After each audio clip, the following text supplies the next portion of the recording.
Okay, recording has started. Welcome to the March 7th edition of the study hall. As promised last time, as deferred last time, the topic for today is sentence correction problems that in some respect involve connecting punctuation and all of the topics that connect to that, including sentence structure and all that kind of good stuff. So we've already gone over rules here, so just to skip ahead to the actual content. These questions are multiple choice. As always, it is the GMAT. Here is where you answer multiple choice questions. You'll find underneath your name, you'll see this thing that looks like a lowercase a. If you expand that, if you click on that, you should see choices A through E. And if you pick one of those, then it will register. Please don't click it twice, because if you click twice, then your second click will undo your first one. If you want to change your answer, of course you can. Just make sure you click on the new answer choice, also exactly one time. And finally, I mean, there's only so much of an extent that we can enforce this, but make sure you remember that you are studying for a test on which there's no skipping of anything, and there's no leaving anything blank. Those are not options on test day. So if you're not answering these problems, there's very little that we can do about that here, but you're doing yourself a disservice as far as preparing for this exam, on which you're not allowed to do that. So basically answer all the problems. If you have to guess, you should get comfortable with the whole idea of I have to guess. It's a thing. We will encounter it on the test. So you want to make sure you're ready for that. All right, any questions before we get started on problems? If you have any questions, go ahead and type them in the text box. And if not, then we're going to go ahead and get started. Okay, it doesn't look like anybody's typing. So here is the first problem of the day. Sentence correction problem. All of these problems, by the way, come from either our exam database or the GMAT prep software. Here is a timer. Have fun. And remember where to find the multiple choice responses again, please. The multiple choice responses are, please don't type in the chat box. The multiple choice responses are underneath your name, under polling tools. So that would be right here. Go for it.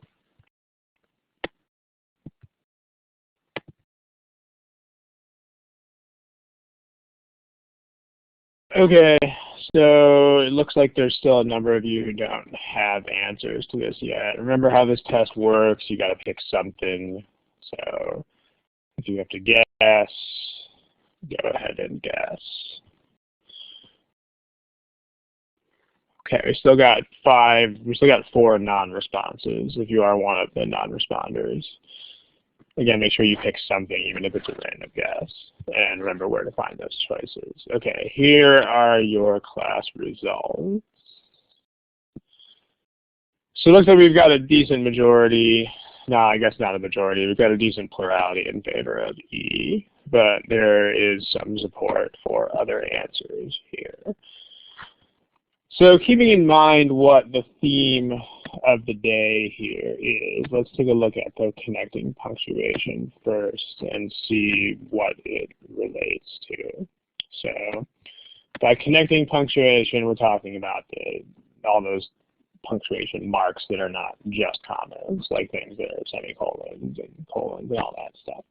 So here's a semicolon, here's a semicolon, here's a colon, here's a semicolon, and here's a colon. All right, so let's make sure that we are straight on how these things work.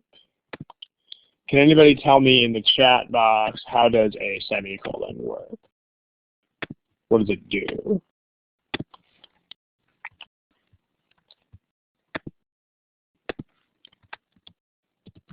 Yeah, a semicolon, which is that symbol, what it does is it connects two things that are basically independent sentences. So it connects a complete sentence to another complete sentence. It's functionally wise, it's basically the same thing as a period, except for the fact that it implies some sort of relationship. In other words, the decision to use a semicolon rather than a period is like saying, oh, by the way, these two sentences, they have something to do with each other. So, but other than that, functionally, it's the same as a period, except in that it suggests a relationship between the two sentences. So that's the basic deal with a semicolon. So the things before and after it have to be sentences. So when you see a semicolon, it's not really an issue of connecting punctuation as much as it is of structure. Like you have to make sure that the things on either side of it are sentences. So let's look at what's in the choices with semicolons. So here we have birds, feathers, comma, a description, comma, serve various purposes. That's a sentence. Birds, feathers serve various purposes. On the other hand, the part that follows it, the part that follows the semicolon, is not a sentence. You just have some aiding in flight, others insulating their bodies. Remember that INGs are not verbs. So all of these things that are in red are just modifiers. So after the semicolon, you have not a sentence. So A, not a sentence after semicolon. Choice B, we've got, same thing with before the semicolon. We've got birds, feathers are outgrowths consisting of stuff. So that's a sentence. But then we have the same issue as in the other one, which is that these are just INGs again. There's no subject or verb this time. So definitely not a sentence. And then the only other choice with a semicolon is D. Let's take a look at that option. Still got the same issue, right? You've still got serving various purposes. That's not a sentence. It doesn't say these things serve various purposes. It's still a fragment. It's still a modifier that would have to be attached to a sentence. So A, B, and D all have the same problem. There may be other issues in these sentences, but remember the point here is to focus on one thing at a time. Also, when you guys study this stuff, make sure that your goal is not, oh, let me find absolutely everything that's wrong with this at once. Make sure your goal is, when you're studying, it's let me think about one topic at a time, primarily. So that sort of concentration is what's going to get you guys to improve your skill set here. Someone says, how close is the relationship? It's not the kind of thing you would really want to try to make a formula for, because the test isn't going to get into that sort of rhetoric stuff. I mean, you'll be able to tell in context whether two ideas are related to each other or not. And remember that none of these problems will have more than one sentence anyway. So you're not going to have to, not something you'll have to deal with ever, because remember that you will not have more than one sentence. Right? If you had a period, you would, in the middle of it, that would be two sentences. They don't do that, because all of the sentence correction choices are single sentences. So on the GMAT, it's not an issue. If you're looking to improve your writing skill in general, that's another story, but this study hall is meant to be focused around things that the GMAT will actually test. All right, what about a colon? How does a colon work? You're welcome. How does a colon work? Send that chat box. Okay, functionally, yeah, it doesn't have to be a list, and yeah, it doesn't have to be a list. A lot of people are saying a list, not necessarily, but we'll get there. How does it work in terms of structure? So far, no one's talking about structure. People are talking about function. They're both issues. I don't know what an M dash is. Sorry, William. But not really. Dashes and colons are not the same, if that's a kind of dash. Okay. Some of you guys are saying clause and sentence, and that's pretty much on point here. The way the colon works is this. The colon has to be preceded by a complete sentence. Like a part of the sentence coming before the colon needs to be a complete sentence. So if you have something that's just a piece of a sentence, then that doesn't work. And I mean, you'll see informal instances of this, but it's not a thing. Like as an example of an incorrect use of a colon in this sense, if you say, this medication may have certain side effects, including a colon, A, B, and C, that's incorrect because this medication may have certain side effects, including is not a sentence. So yeah, I mean, true in that case, you can just get rid of the colon entirely. But the point is to understand that if you have this colon here, you're looking for a sentence. So we can look at that. It's okay in both of. It's not okay in both of these. If you look at C in this problem, C is not a sentence, the blue part. It's just birds' feathers, which are this and do this. So there's no verb there. I mean, you're still waiting to hear what birds' feathers do. You have birds' feathers, which are this and do that. Stop. Oops. It's kind of like my friend who is a sales manager and lives in Texas. Okay, well, we're still waiting to hear what my friend does. There's no verb. So that gets us down to E on the basis of sentence structure alone here, actually, because C, the part before the colon, is not a complete sentence. Okay, if you have any questions about that stuff, go ahead and type them in the text box. In the meantime, as far as this notion that the colon has to introduce a list, not really, and in fact, in most cases, it probably won't.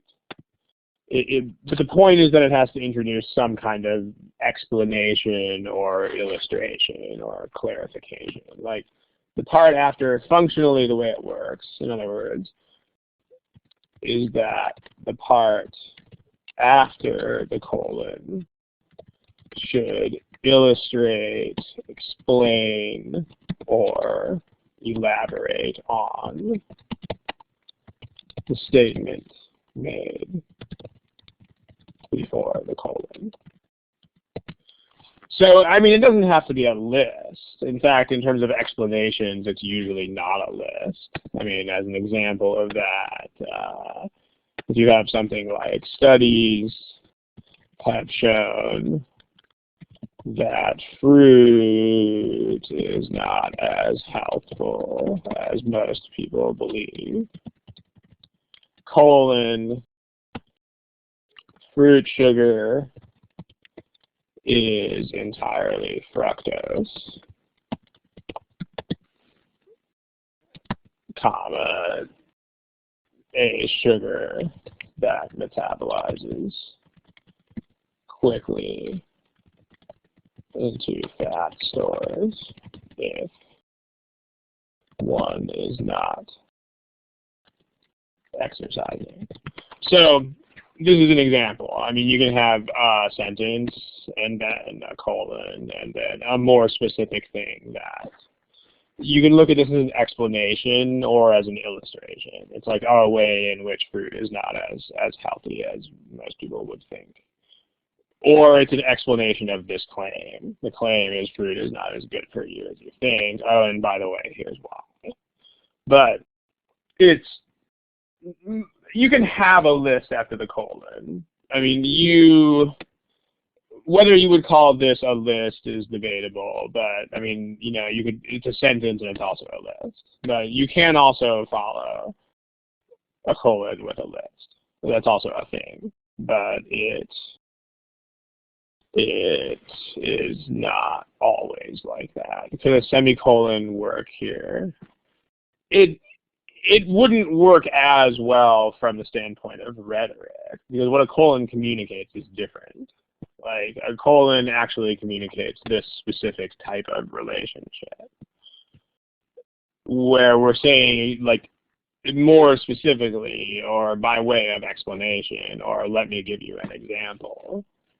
I mean, there's no reason, I suppose, that you couldn't use a semicolon there, but it would be less exact. I mean, if you have this kind of relationship, it's better to put a colon there because the colon specifically indicates that, whereas the semicolon is like any relationship at all. So you're not going to be forced to choose between two options like that, because again, neither one of them is strictly wrong. But since the colon is so much more of a specialized tool, if you are trying to do exactly what a colon does, the colon is more specialized. I think I might have said that backwards. Since the colon is such a specialized tool, if you are trying to do what the colon is designed to do, then it's better to use the colon. All right, any other questions about this problem? If not, then we can check out another one. I mean, let's look at the structure of the correct answer, too. I mean, we eliminated a bunch of stuff here and didn't really bother to look at the right answer. So make sure you understand how that works. Birds, feathers, comma, there's a description, there's a modifier, comma, serve various purposes. Colon, various purposes seems like it's begging for an explanation, and sure enough, there's an explanation. Some aid in flight, others insulate the birds' bodies, and still others offer bright displays for mating rituals. This whole sense of still others, if you're not a native speaker of English, you might not be super familiar with it. But it's like a way of saying, oh, there's even more kinds. It's like, here's what some of them do, here's what others do. And by the way, there's even more others, still others, besides that. It's like, oh, there's another category, whoa. That's kind of what that is. But you do have to have still in front of others. So if you have still in front of offering, that would be a totally different thing, because still offering means like they haven't stopped offering them yet. It's like the store is still offering a discount on this merchandise, meaning they haven't taken that away. It's not the meaning here. Nova, I don't remember what the positive means, so you're going to have to help me out here. What part of the sentence are you talking about?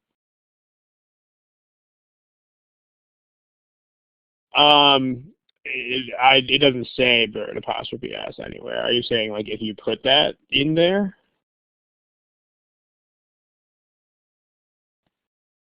Like, are you saying if you substituted that for this? So this is birds plural, possessive. I mean, if you had a single bird, I mean, first of all, you would have to have a or the in front of it. You can't just say bird apostrophe S unless bird is someone's name. But in this context, it wouldn't make a lot of sense to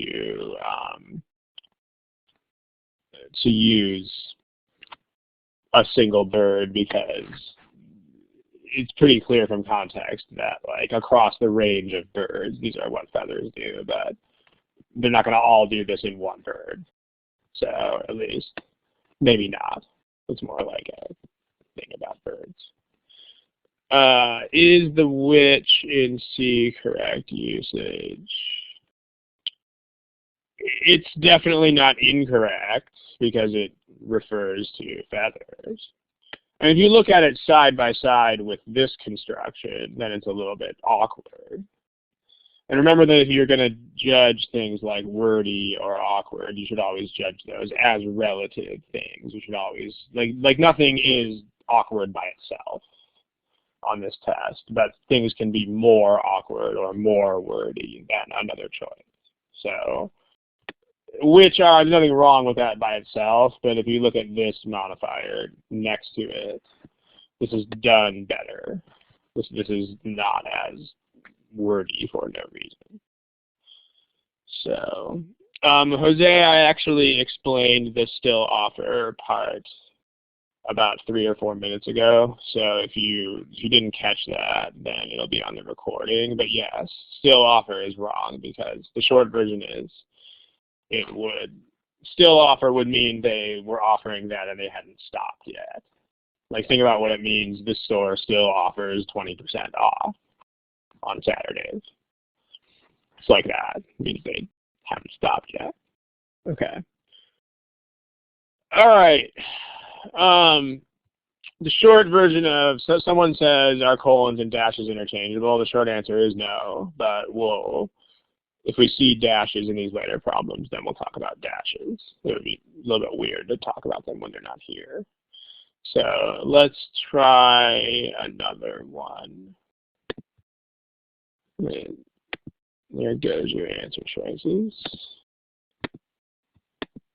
Try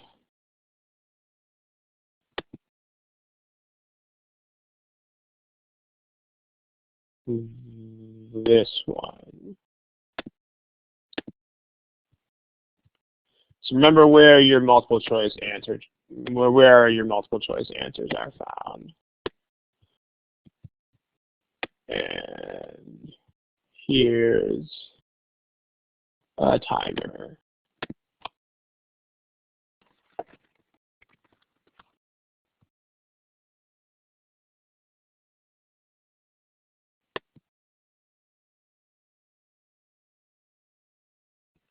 Okay, so if you don't have an answer here, go ahead and pick something that is a thing, and then we'll take a look.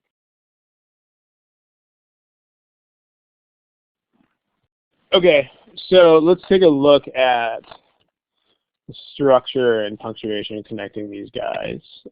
Here is a graph of your results. So we've got a strong majority for B, although there seems to be even, if feeble, support for the other 4 choices. So let's take a look. Here's your connecting punctuation. Let's talk about what these things do. That's a semicolon. Those are dashes. And this is a semicolon. So we already talked about semicolons. As far as what dashes do, dashes are very versatile. They can do a number of things. So if you have issues with dashes, perhaps the best thing to think about is just that if you don't know whether a dash can do something, it probably can. So that's the first observation. That sounds like a snarky statement, but it's not really. I mean, dashes are very, very versatile. So basically, if you aren't sure whether a dash can do something, it probably can. So let me give you a sense of the main jobs that dashes do here. Well, one thing they do is, what can dashes do? One thing they can do is they can set off modifiers in much the same way that commas do. So they can set off modifiers like commas do, as commas do. Those you want to have a reason for that, though. Like if you have a dash that just substitutes for a comma, there's usually a reason. So if commas are replaced with dashes, it's usually because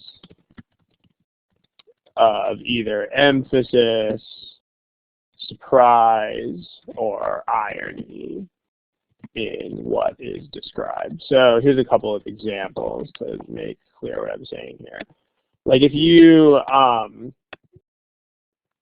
so San Francisco, for example, is a lot colder than Miami. So if somebody from Miami thought that San Francisco was cold, then that would not surprise anybody. So like John, comma, who grew up in Miami, comma, thinks that San Francisco is unbearably cold.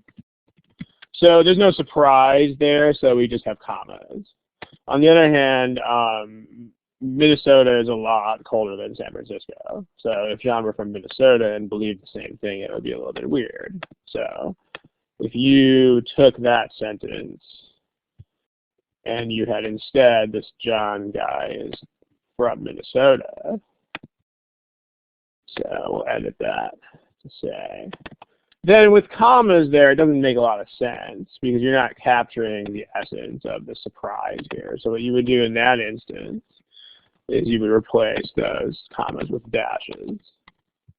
You do have to either go all in or all out, meaning that you cannot replace one of the commas with a dash, but not the other one. So you can't block off a modifier with one dash and one comma.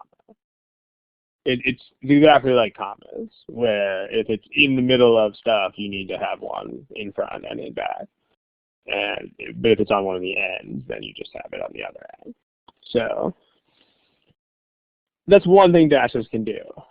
They don't always have to appear in pairs, just like commas don't. I mean, if you say, here are two examples, like my brother, comma, a sales manager, comma, likes negotiations, versus, you know, how should one negotiate this? You should ask your brother, comma, a sales manager. So, I mean, this is the same modifier, but the point is, like, if it's in the middle of stuff, then you're going to have commas on both sides of it. But if it's not in the middle of stuff, then you're not. I mean, you clearly can't put a comma after manager here because the sentence ends at that point. So, in that case, you just have this. I mean, dashes are the same. If the thing that you are dashing off extends all the way to the end of the sentence, then you are all good. You couldn't close that off. So hopefully that is clear. If not, go ahead and post. Let's take a look at what else dashes can do. What dashes can also do, okay, I mean, another thing they can do is they can clarify what is a modifier in cases in which commas would be ambiguous. So if you say something like this, 3 of my friends, Clark, Tom, Dale, and their wives came to the party. I mean, we don't know what this means, right? This could mean it was 3 of my friends, and then these guys named Clark, Tom, and Dale, and their wives. Or that these could actually be my friends' names. We don't really know, because the commas there could work either way. So, 3 of my friends, on the other hand, 3 of my friends, dash, Clark, Tom, and Dale, and their wives came to the party. Then there's no ambiguity here. If you have this sentence, then it is absolutely unambiguous that these 3 names are my 3 friends. And so 6 people came to the party. Double dash, like this is not really a double dash, but when you type dashes are longer and they're not on the standard keyboard. So when you type that, it's usually typed as 2 hyphens in a row. Like 2 hyphens in a row is a dash.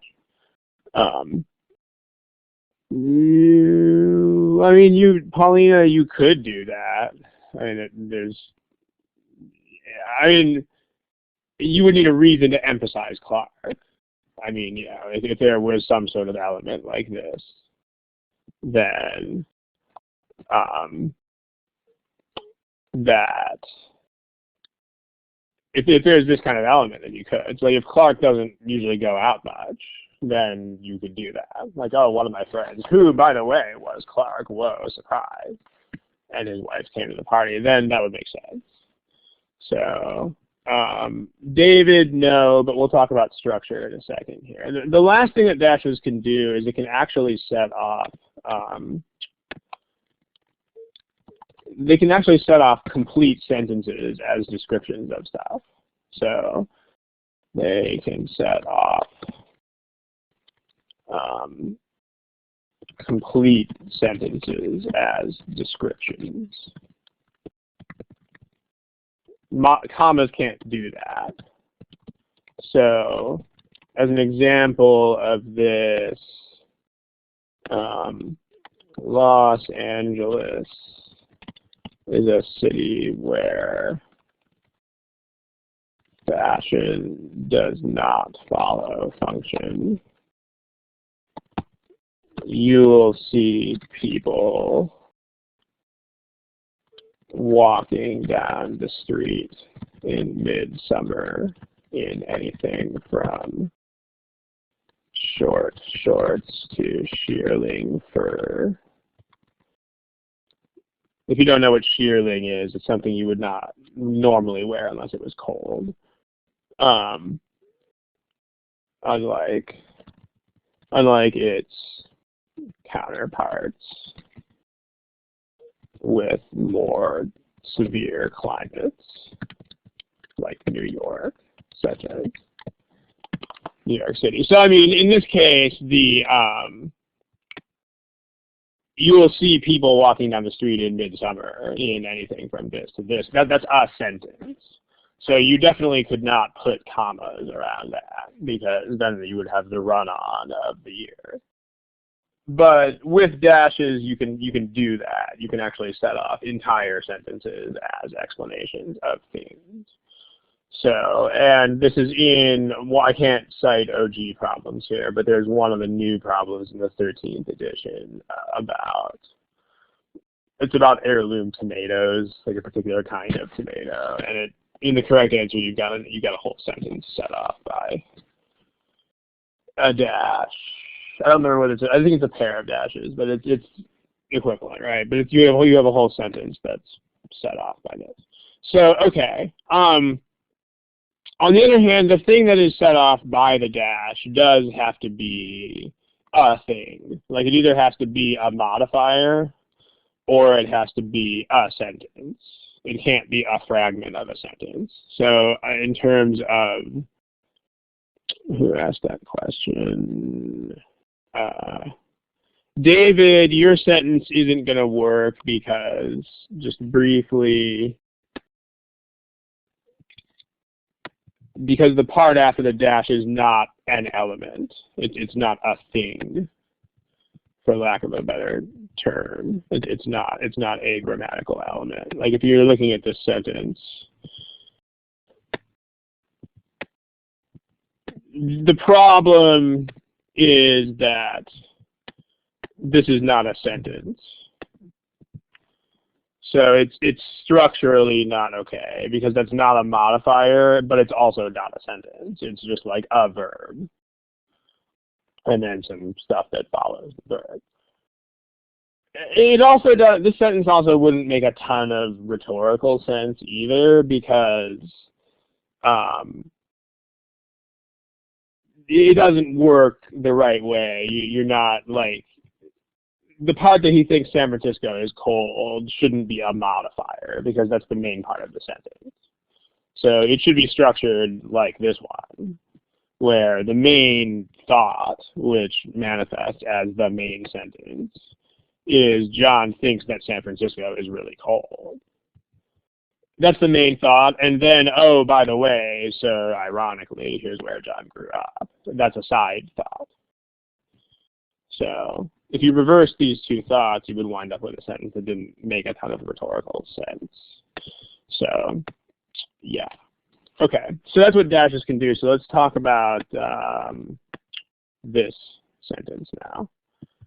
Now that we got all that. So, Shail, yes, you can, although I don't know whether GMAC would approve. I mean, in normal writing, absolutely, yes, you could do that. But on the GMAT, I just don't think they would give you the option of that. So, okay. Let's see. Because, I mean, yeah, the sentence you wrote there would totally be a thing. Like, if you were writing a book explaining how dashes work, you could definitely write that. But whether that is a thing that whether that would get GMAC's approbation is a whole different story. So, okay, now let's talk about these examples. Let's take this over to another page because we don't really have any room. Okay. So first of all, let's make sure we understand what is going on in the sentence. The first thing should always be meaning, right? So the meaning of the sentence is that all of the Russian railway stations, like the time at all of the stations, is in the Moscow time zone. That's not that remarkable until you get to this thought that this is even true in places that are 8 time zones away. So, surprisingly, this is even true in places like Magadan, which is 8 time zones away. So that's the meaning here. And you want to have modifiers that do this. So let's take a look. First, you have your semicolons. That's like last time. You need to have sentence, semicolon, other sentence. So here's a semicolon. In choice A, okay, timetables, blah, blah, blah, blah, use Moscow time. That's a sentence. And then even those located in these places are there. That's also a sentence. It's got some issues, which we'll get to later, but it's not ungrammatical. On the other hand, if you go down to E, this is a sentence, but the part to the right of the semicolon is not a sentence. This is just a thing. This is a modifier. So can't do that after a semicolon. So this is not grammatical. Now, on the other hand, the dash. So remember what we said dashes can do. I mean, they're still setting off things that are modifiers or descriptions.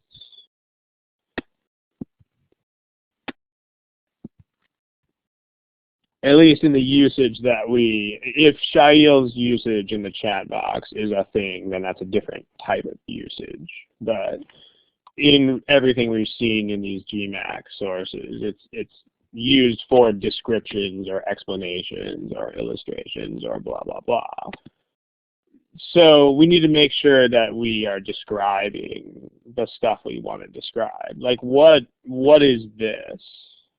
What does that refer to right there? What are those? So those are the stations. That means that's good placement. It's right after the stations, so there's no lack of clarity as to what is going on there. Right? That's this.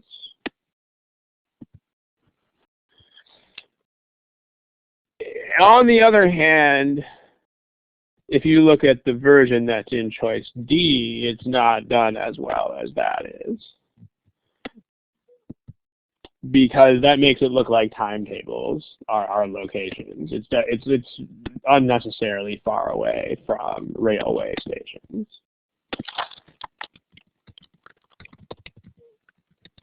It is unnecessarily far away. And again, remember, when you're talking about modifier placement, you should, that's also a comparative thing. It's kind of like wordiness, where you're not absolutely looking for like where is the best place to put this modifier.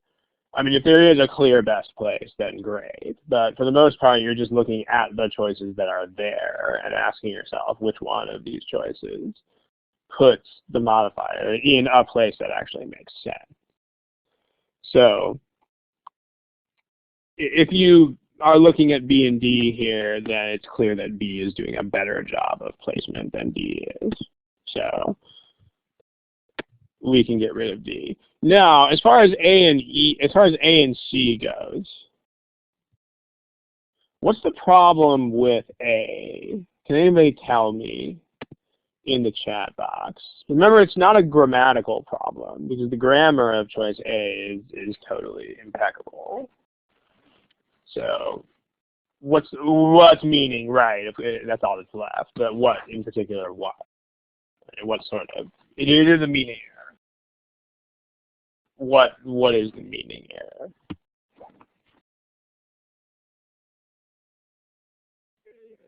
People who are saying things like missing this or not a complete sentence, let me reiterate, there are no grammatical problems in choice A.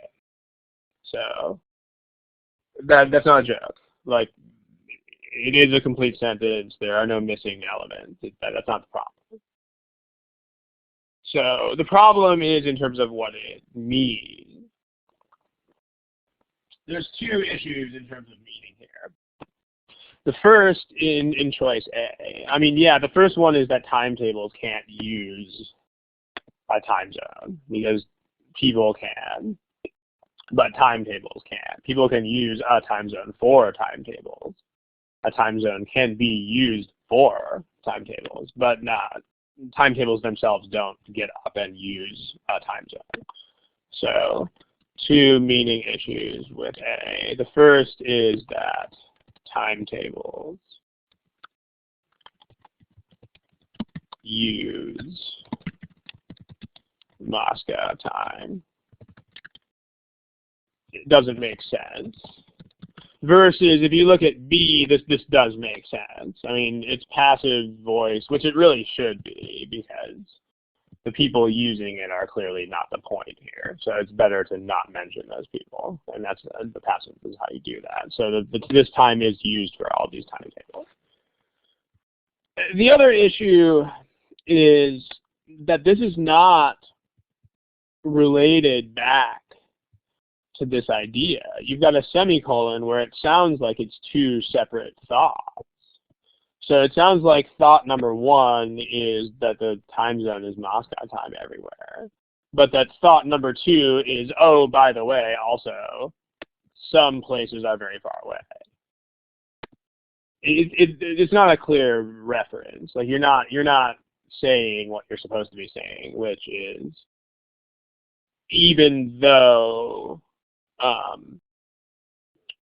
which is, you know, like even including those railway stations that are that far away. So the semicolon doesn't capture capture which thoughts are separate and which aren't. To put it in simpler terms, that sentence is basically saying, you know, they use Moscow time everywhere. Semicolon. Some of the stations are very far away. I mean, you can kind of piece together what the intention here is, but there's clearly a missing direct connection. Like you want to be saying like what B says. where they use it at all of the stations, dash, even the stations that are like a million trillion miles away. How can thought number 2 be a complete sentence? Well, because those is the subject. So even those in these parts are this far away. If you wanted a correct sentence that would have this kind of construction, most of the students here, let me put the question up on the board.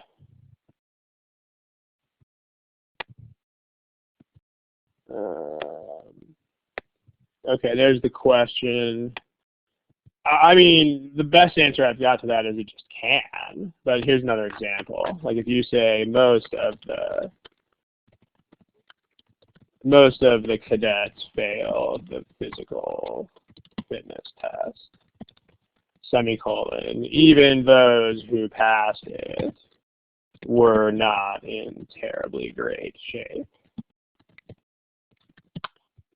So this is a sentence. It's like saying even those guys were not, the ones who passed it. Like here's your subject, and it's described by who passed it, and here's your verb. So that's a sentence.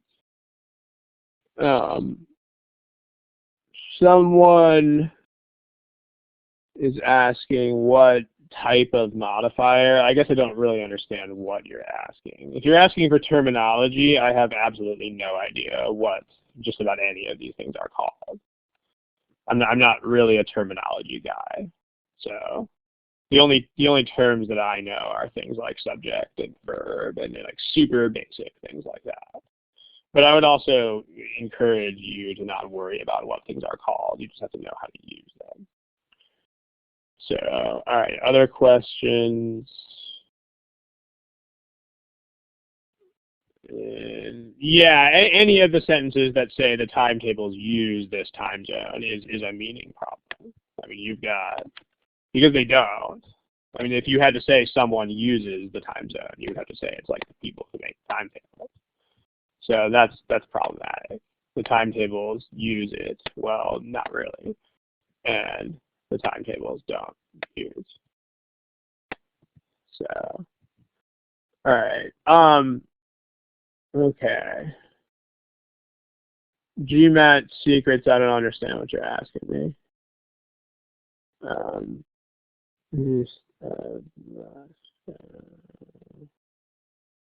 Why?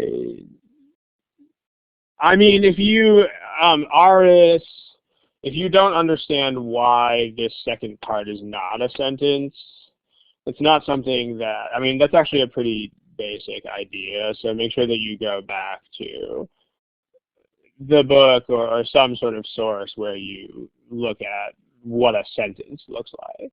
A subject and a verb and stuff. Like, I hit the ball, the dog ran. So you can't say, even in places like this, period. It's not a sentence, because it has to be stuck on to something. But you should make sure that you can identify what is a sentence and what is not from just looking at it. So if it's not clear to you why that's not a sentence, you should go back to the basics and familiarize yourself with what is a sentence and what isn't a sentence. So, okay, wow, there's so many questions. Let's see. In the Shail, this is not a half a thought. This is a complete sentence. Even those guys were not in good shape. These are both complete sentences. I mean, those can also be a noun that means those. It can also be a pronoun that means those guys. So, and you can stick even in front of, again, a surprising case of something. Like even Joe came to the restaurant last night. If Joe doesn't usually go to restaurants. The east from and east of here is just meant to distract you. Remember that the current GMAT is not really about idioms like that. So if you don't know those, it's not a big deal. And okay, after Magadan, shouldn't there be a which? No, in fact, Sandeep, it's better if you don't have one, because then it's more compact while expressing the same idea. Like if you look at this other problem here that we saw, this one, same sort of thing here. Like if you have birds, feathers, comma, description, comma, as in the correct answer here. That's better than saying birds, feathers, which are blah, blah, blah, blah, blah, because these words are not necessary. Again, it's not an error to have these here, but you don't need them for any reason, and it's better to not have them as a result. So same sort of thing here. 8 time zones east of Moscow describes where Magadan is. So this is perfectly fine by itself. It would not be wrong if you put which there. Like Magadan, which is 8 time zones east of Moscow. That would work too. But this is a thing. Okay. Let's see. What is the fast method? That's not really the point right now. The point is to learn how these constructions work. So right now we don't care about fast. And I mean more generally in terms of learning as a whole, make sure you know that this is not a good way to think until you are done learning. So what I mean by that is when someone is saying, what is the fast method? Remember, this is not just a GMAT thing, too. This is like all human learning. I mean, remember that you can't simultaneously learn new things and get faster. That's not a thing. It's impossible. So it's kind of common sense that that's impossible. But again, when it comes to these tasks, people don't bring as much common sense to the table as sometimes they should. So meaning, as an analogy, if you're a dancer, you can do one of two things. You can either try to learn new dance steps or try to get faster at the dance steps that you already know how to do. But you can't simultaneously learn a new step and get faster. That's not a thing. It has to be one or the other. So same sort of thing here. If your goal is to learn how these constructions work, then even if it's really slow, who cares? Whereas if your goal is to speed it up, then you should specifically stop trying to learn things and work with the information that you do understand. Okay. Let's see. I think that covers the questions that are there. Okay. Let's see. You're welcome. We had GMAT Study Hall, aka Thursdays. I mean, headings are a totally different art. The GMAT, needless to say, the GMAT does not test headings, so this is a GMAT Study Hall. Let's just stay on topic here. All right, one more problem, and then we will probably be out of time. So try this. Seem to be a lot of problems about Siberia today.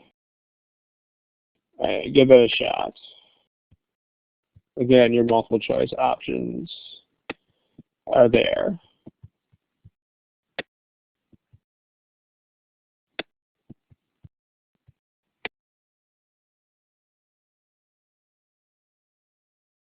Okay, so if you don't have an answer, please pick one.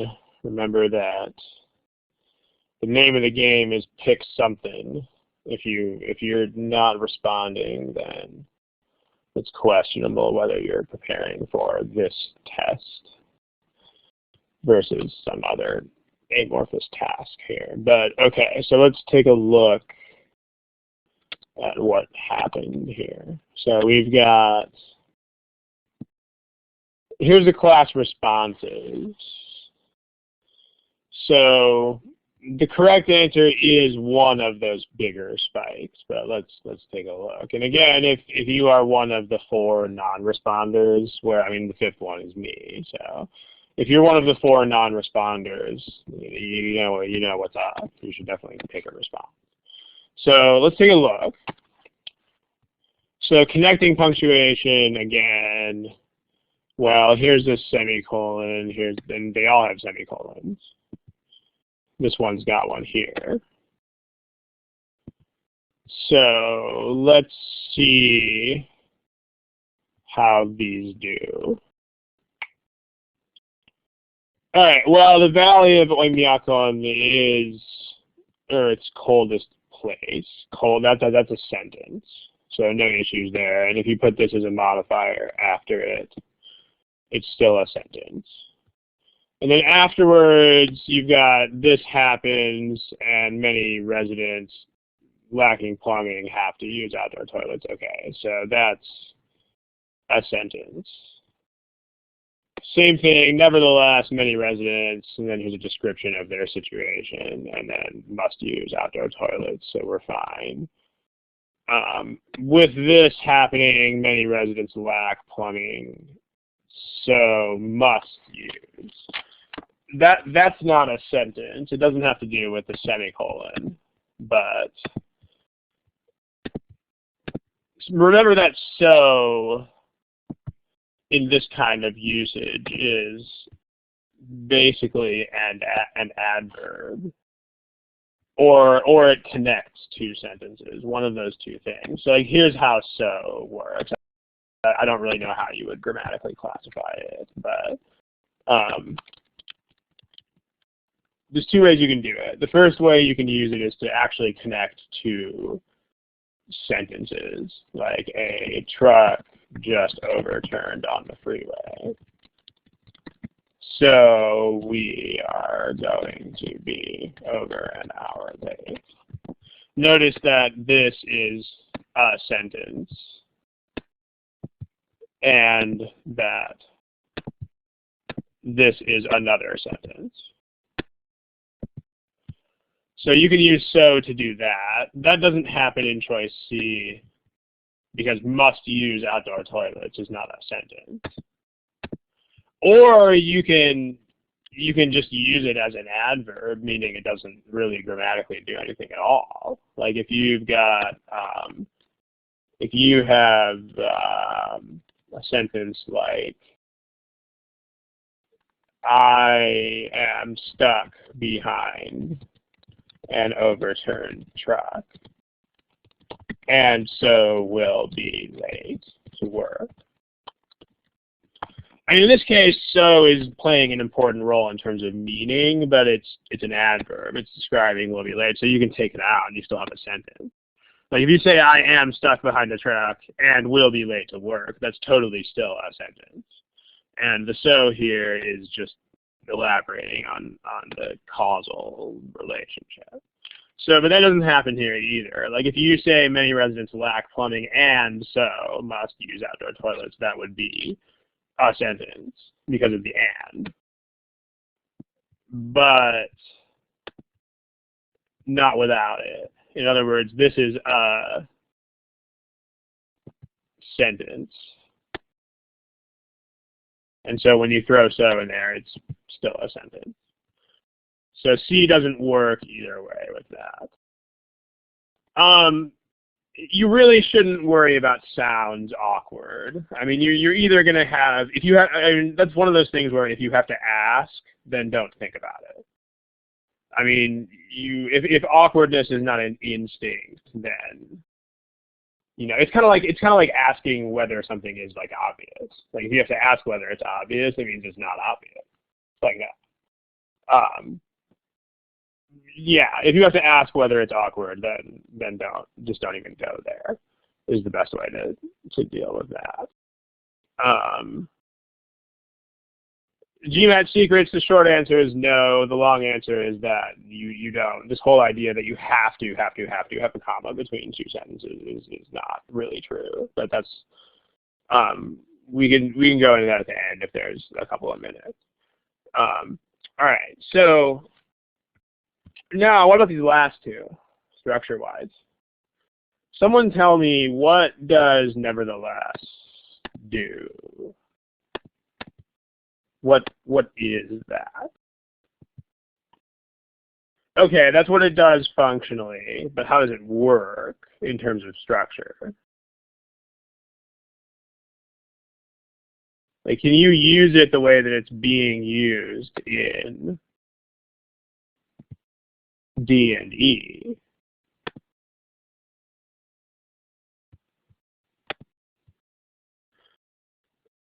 So the answer is no, you can't. Paulina, I don't remember the terms that you're using, but I think you have the right idea, which is that it makes it a sentence that's a run-on. It makes it not a sentence. So if you say, like, the point is that nevertheless is just an adverb, meaning that grammatically it plays no role at all. I mean, it can play a very, very important role in terms of the meaning of the sentence, because in terms of meaning, nevertheless is like this contrast thing. It's minus 60 Celsius outside, which if you're a Fahrenheit person is like minus 71. Nevertheless, people are still going to the bathroom outside. Wow. So, but in terms of the way the sentence works, the sentences have to work the same way as they would without it. So if you said something like Gabriel was granted extra time, but nevertheless was unable to finish the exam.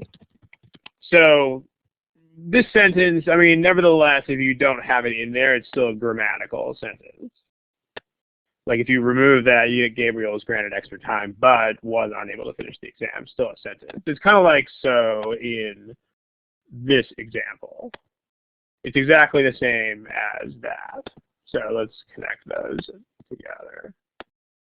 So the upshot, except nevertheless can only do that. Nevertheless doesn't have this other option like so does. Like you cannot use nevertheless, or however for that matter, to stick two sentences together. That's not a thing. You can't do that. So like in D, you wind up with many residents lack plumbing, comma, they have to use outdoor toilets. That's a run-on. That's two sentences glued to each other. That's not legit. Same thing, temperatures drop regularly below this value, comma, many residents don't have plumbing. Okay, you got another run-on. There's no connector. Because nevertheless is not a connector. I mean, it can connect ideas, but it absolutely cannot link together two clauses all by itself. So hopefully that makes sense. So in terms of structure, I mean, if you're considering the comma as a piece of connecting punctuation, then this is also under the umbrella of connecting punctuation. I mean, adverbs are adverbs. They don't serve grammatical roles. So if you take an adverb out, you have to have a sentence that still works. So there's your answer to that, because you can't have necessary connectors that can be taken out. Okay, so as a more general point, make sure that you guys understand both aspects of whatever constructions you learn. Like when you learn a new construction, make sure you focus on both its meaning or significance in the sentence, and its structure or grammatical role.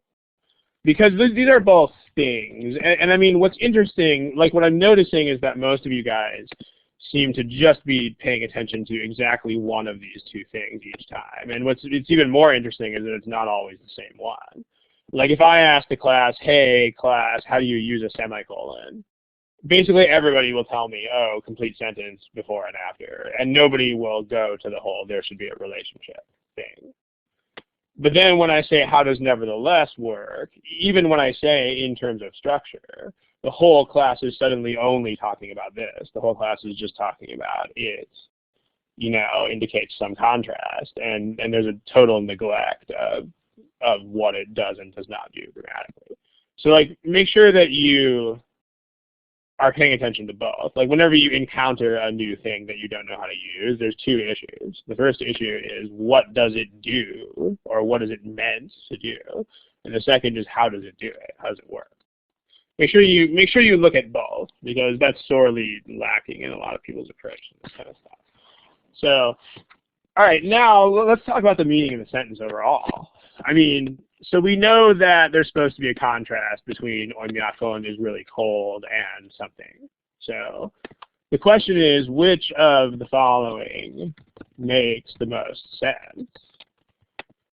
Which there's three options here. The first option is Oymyakon is very cold. Nevertheless, temperatures go below -60 all the time. The second is Oymyakon is really cold. Nevertheless, people still have to go to the bathroom outside. And then the third one is Oymyakon is really cold. Nevertheless, people there don't have plumbing. I mean, only one of these makes any sense, which is the one in the middle, because the other two are not contrast. So, I mean, there's no contrast between. I mean, there's obviously no contrast between being cold and having temperatures that are low. Like this would be a reinforcing idea. But then the last one, there's just not a relationship at all. I mean, not having plumbing is more like a lack of infrastructure or maybe wealth, but it's certainly not a weather thing. I mean, you wouldn't necessarily expect cold weather places to have plumbing any more than you would expect hot weather places to have it. So, not really a relationship. So, we want the one in the middle, which is the only one here that does make sense. It's really cold, but whoa, people are still going to the bathroom outside in the cold. So like this should be the structure of the sentence that you have. Like in terms of meaning, the nevertheless should, in fact must. The nevertheless absolutely must divide these two ideas. So if nevertheless doesn't connect those two ideas, it won't make sense. Sentence won't make sense unless nevertheless links these two ideas. So like let's see what nevertheless links up here. Well, in A you've got Oymyakon is cold, nevertheless temperatures drop below this value. That's number one there. That doesn't make sense. So that's not a contrast. Choice B, Oymyakon is very cold, blah, blah, blah, semicolon. Nevertheless, many residents, modifier, have to use outdoor toilets. This is the meaning that we want. Choice C, Oymyakon is very cold, nevertheless, modifier, many residents don't have plumbing. That's not logical. D,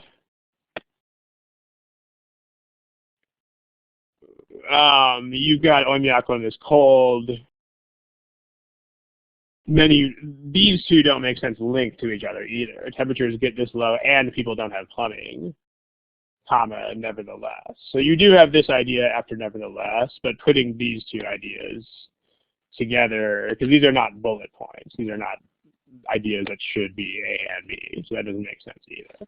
And then finally, Oymyakon is very cold. Temperatures get this cold. Nevertheless, again, you've got the problem of nevertheless people don't have plumbing. That's not a thing that makes sense either.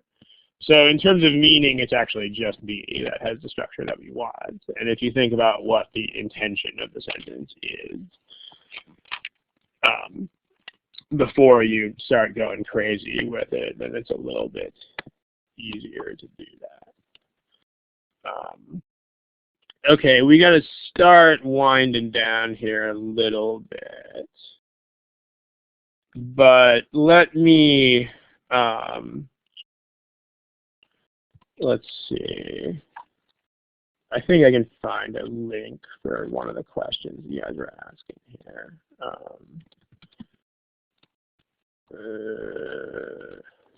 Hold on a sec.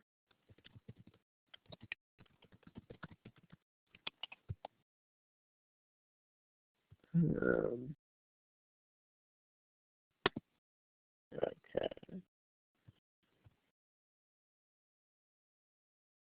All right, so to the person asking about this, let me find that question. Yeah, it's that question, the one about the comma. So the reason why the third option is wrong here is that it doesn't make sense. The third option is structured like this.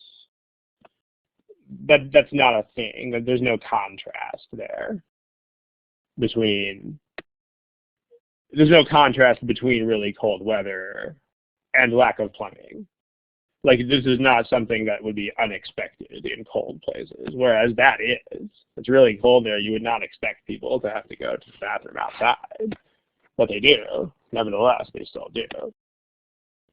No relationship here like that. Just think about that from a not academic point of view. Think about it from a real world standpoint. These would be two totally separate observations with nothing to do with each other. Whereas these would be two observations that are very surprising together. And that's what nevertheless is. Okay, this question, all right, here's a link. You can go read all about it. So I just put a link in the chat box. That won't be preserved, I don't think, so you should click that link now and just leave that page open or bookmark it or something.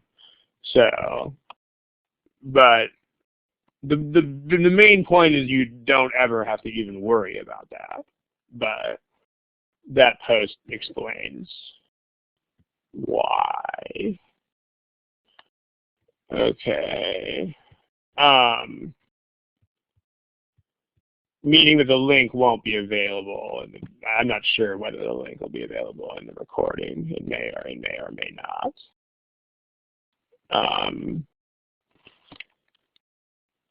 Yeah, okay, we gotta wrap up here in a couple of minutes. I mean, a couple of comments on these questions. Like,